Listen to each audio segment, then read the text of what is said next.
బోధన ఆర్టీఓ కార్యాలయంలో బీడీ కార్మికులు నిరసన తెలియజేశారు. కాంగ్రెస్ ప్రభుత్వం ఇచ్చిన హామీ నిలబెట్టుకోవాలని, బీడీ పరిశ్రమలో పనిచేసే మహిళలకి ఎలాంటి ఆంక్షలు లేకుండా పెన్షన్లు అందించాలని ఐఎఫ్టీయూ నాయకులు మల్లేష్ డిమాండ్ చేశారు.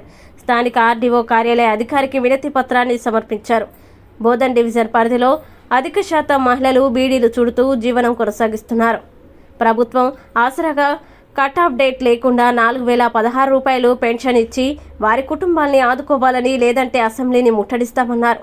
ఈ నిరసన కార్యక్రమంలో పడల శంకర్, సుల్తాన్ సాయిలు, ద్యాకం పోశెట్టి, నాగమణి, గంగామణి, శోభ తదితరులు పాల్గొన్నారు.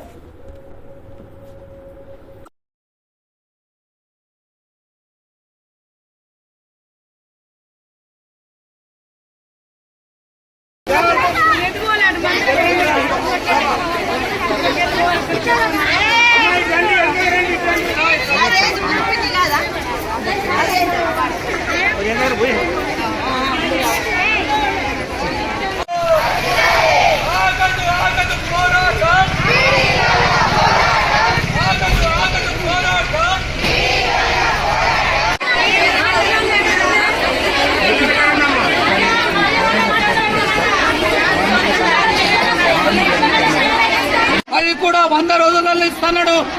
100 రోజులు అయిపోయింది, 200 రోజులు కూడా గడిచిపోయింది. అందుకే మేము ఈరోజు ఇచ్చినటువంటి వాగ్దానాన్ని అమలు చేయాలని ఈ ప్రదర్శన చేస్తున్నాం. ఇప్పటికైనా ప్రభుత్వం దిగొచ్చి కార్మికులకు ఇచ్చిన వాగ్దానం ప్రకారం 4016 రూపాయలు ఇవ్వాలని, లేనట్లయితే అసెంబ్లీ సమావేశాలు జరుగుతున్నాయి కనుక హైదరాబాద్ కూడా కార్మికులందరూ పెద్ద ఎత్తున తరలివస్తారని హెచ్చరిస్తున్నాం.